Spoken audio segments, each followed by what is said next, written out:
Hello guys, আজকে recipe সাবুদানা। সাবুদানা রান্নার পরও কীভাবে গোটা থাকবে তাহলে এই রেসিপিতেই দেখে নেওয়া যাক। প্রথমে আমি সাবুদানাটা ভালো করে ধুয়ে 10 থেকে 12 ঘন্টা ভিজিয়ে রেখে দিয়েছি। একটা থালার উপরে মেলে দিয়েছি। দেখবেন এইভাবে রেখে দিলে সাবুদানা পুরো ফুলে রেডি হয়ে যাবে। তারপরে কড়াই তেল দিয়ে দিয়েছি, দেওয়ার পরে জিরে দিয়েছি, জিরে দেওয়ার পরে লঙ্কা, তারপরে টমেটো। এইবার আমি ভিজানো সাবুদানাটা দিয়ে দেবো। দেখুন কি সুন্দর সাবুদানাটা পুরো ছেড়ে ছেড়ে গেছে। আর এইভাবে অনবরত নাড়াচাড়া করতে হবে। নাড়াচাড়া করতে করতে দেখবেন সুন্দর সাবুদানাটা জয়েন্ট লাগবে না। তারপরে আমি লবণ দিয়ে দেবো। লবণ দেওয়ার পরেও ভালো করে নাড়াচাড়া করব, যাতে করে একদম জমাট না বেঁধে যায়।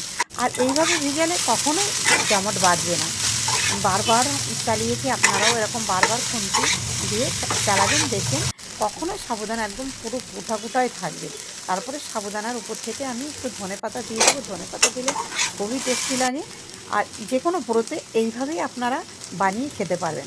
কালকে শিবরাত্রি, মহাশিবরাত্রি ছিল, তার জন্য আমি এইভাবেই সাবুদানা বানিয়েছি। কালকে আমি দিতে পারিনি, যেহেতু আমার বাড়িতে অনেক কাজ ছিল, পুজো ছিল, ওই জন্য ইউটিউবে আমি সাবুদানার রেসিপিটা দিতে পারিনি। তারপর উপর থেকে লেবু ছড়িয়ে দিয়েছি। লেবু দেওয়ার পরে সাবুদানাটা নামিয়েছি। দেখুন কি সুন্দর, যেমন সাবুদানা তেমনিই রয়েছে, পুরো গোটা গোটাই রয়েছে। এত সুন্দর লাগবে খেতে, আর এত সুন্দর লাগছে দেখতে, অসাধারণ লাগছে দেখতে।